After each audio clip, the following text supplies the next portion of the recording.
This video is to alert you to the risks in buying Chinese goods using eBay and PayPal.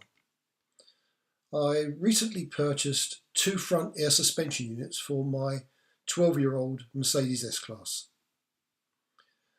The units looked like this. I thought that I was buying them from an English company called Zoom. It turned out that this is a Chinese company based in Shanghai.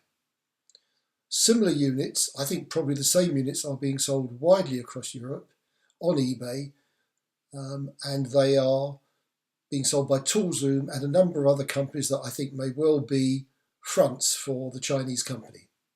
Trading standards are taking an interest in banning their import, but I haven't had any real joy from eBay or PayPal. The thick end of this unit goes up inside the wing of the car, and the three bolts on the top poke through the wing into the engine bay and are bolted in position there like this to secure the suspension unit into the car.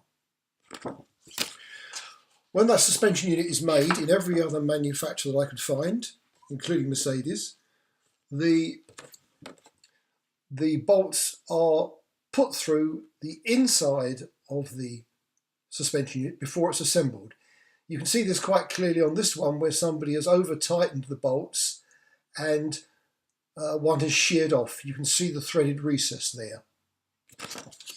On the Chinese unit that I purchased, they were very loosely attached, and as you can see in this picture of my unit, they were planted on the top.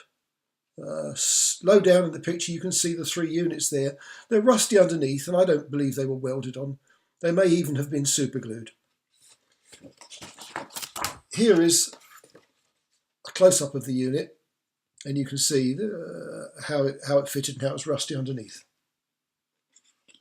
After I'd fitted these suspension units, I took the car for about a 5-mile drive, but after 2 miles the steering started to feel vague, so I quickly returned home, put the car on jacks at the front, and as I was doing so, the front driver's side suspension unit fell out of the wing and it wasn't attached to the car at all. The bolts had come away from the bodywork,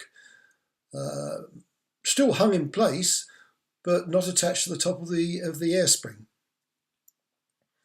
I alerted eBay to this, but as I was outside their 30-day period, they weren't able to take any interest. And as nearly as I can see, I've spoken to a couple of eBay people. Those things are still being offered elsewhere on eBay, although trading standards are trying to ban their importation, I believe. I then went to PayPal, who've got a 180-day period, and it took a long while, multiple messages, 2 phone calls with agents. They kept insisting that I sent the units back in the original condition, which, as I told them from the outset they'd been fitted and failed, was pretty dumb.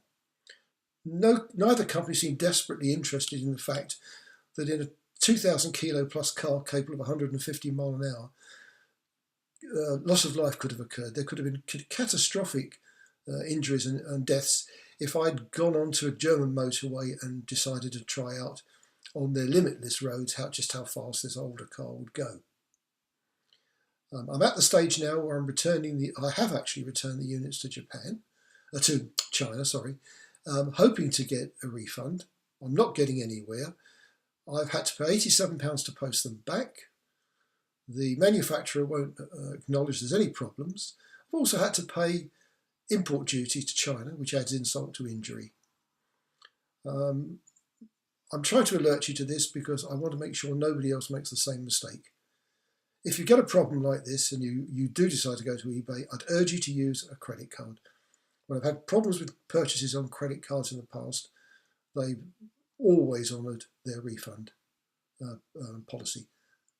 I hope this video proves of interest and is a help to you. Thanks for watching.